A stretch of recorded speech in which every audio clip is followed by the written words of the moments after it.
চুলকানি যেন কোনো মলমেই কাজ হচ্ছে না। ভিডিওটি ভালো করে আমার খেয়াল সারা করুন। গায়ে চুলকানি, আসলে ভাই কোন চুলকানি মলম লাগানো ঠালায় উচিত? টিপতে টিপতে বাড়ায় লাল ভিডিওটি পানি, দেখুন। এমনি এমনি বাড়ায় না। মনের মধ্যে একটাই কষ্ট, এই শীতে বাবা আমার বিয়ে দেয় না। আর সেজন্যই আমি বন্ধু 1 মাস গোসল না করার কারণে পুরো শরীরে চুলকানি দিয়ে ভর্তি হয়ে গেছে। আর সেই চুলকানির ঠেলায় জঙ্গলে এসে ঘাসের সাথে ঘষাঘষি করে ডলাডলি করে দস্তাদস্তি করে এখানে পরে আমি শুয়ে শুয়ে গড়াগড়ি খেয়ে আমার চুলকানি নিবারণ করার চেষ্টা করতেছি। কিন্তু বন্ধু তুই এমন একটা সলিউশন দিলি যে কাঠগড়া বাজার থেকে একটা মলম কিনে শরীরে লাগাতে।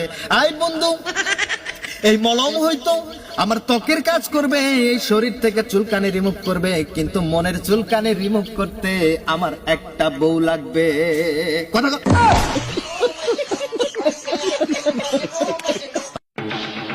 আপনারা দেখতেই পাচ্ছেন ছেলেটা চুলকানির অসুস্থতায় কেমন করছে। আসলে শেয়ার করে দিন তার চুলকানির এই বেটা এই।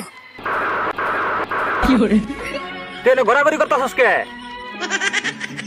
এই বেটা ঘোরাঘুরি না বাইরে ওঠ। আচ্ছা কি হয়েছে এরকম ঘোরাঘুরি করতেছস কদি আমারে? আর বন্ধু আর বলিস না রে। কেন তোর কি মির্কি বেড়া মরছে নাকি এরকম ঘোরাঘুরি খাইতেছস? বন্ধু আমার মির্গি বেরাম ছোটবেলা মির্গি বেরাম। হ্যাঁ আরে বন্ধু তুই এটা কি বললি? আর তুই এটা কি বললি? মির্গি বেরাম হলে কি মানুষ মাটিতে এসে গড়াগড়ি খায়? আরে আমার সারা শরীরে চুলকানি, চুলকাইতে চুলকাইতে চুলকানি থেকে বের হয় লাল পানি। ও তুমি এই লাল পানি খায় এনে করতেছ বন্ডামি? বন্ডামি? হ্যাঁ আরে তুই এটা কি বললি? এই লাল পানি সেই লাল পানি না, এই লাল পানি হলো চুলকানির লাল পানি। এই যে চুলকানি এটা টিপলে যে লাল পানি বেরোয়, এই লাল পানির কথা আমি বুঝাইছি। আর তুই বলতে লাল পানি ওসব আমি সাই পাস খাই না, যদিও আগে আমি খাইতাম না। না মানে বন্ধু আসলে আবার সারা শরীরের চুলকানি, চুলকানির জ্বালায় আবার আবার রাতে ঘুম হয় না বন্ধু, আমি থাকতে পারি না, আমার কষ্ট হয়। আচ্ছা এত চুলকানি তোর কারণটা কি? কারণ তুই কারণ জানতে চাস বন্ধু? হ্যাঁ আরে কারণ আমার বাবা, আমার বাবা এই চুলকানির কারণ। তোর বাবার লগে চুলকানির সম্পর্ক কি?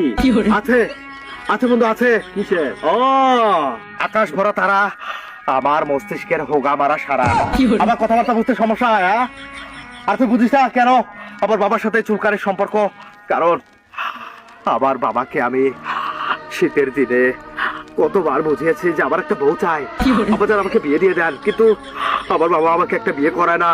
আর সেই কষ্টে আমি আমি বন্ধু গোসল করি না, 1 মাস হয় আমি গোসল করি না। কারণ কারণ যার বউ নেই তার এত শীতের মধ্যে গোসল করার কি দরকার? আর গোসল করার কি হবে? তার বউ নাই, তার গোসল করার কোনো অধিকার নাই। এত ঠান্ডা পানিতে এত কষ্ট করে এত সংগ্রাম করে এত যুদ্ধ করে কেন আমি গোসল করব? ওই ঠান্ডা পানি আমার দিকে চেয়ে থাকে, কত কষ্ট হয় গোসল করতে। আর একটা যদি বউ থাকতো, সেই বউটার কারণে হলো আমি গোসল করতে আমার করি না বন্ধু। আর সেই কারণে 1 মাস ধরে গোসল না করার কারণে আজকে আমার শরীর পুরো চুলকানিতে ভর্তি বন্ধু। এই গন্ধ আসে কিছু কই থেকে? গন্ধ? ও বন্ধু আমরা তো একটু জঙ্গলে আছি, সেজন্য বোধহয় আশেপাশে কোথাও কিছু মরে আছে। তুই মনে হয় গোসল করস নাই? এই এই বন্ধু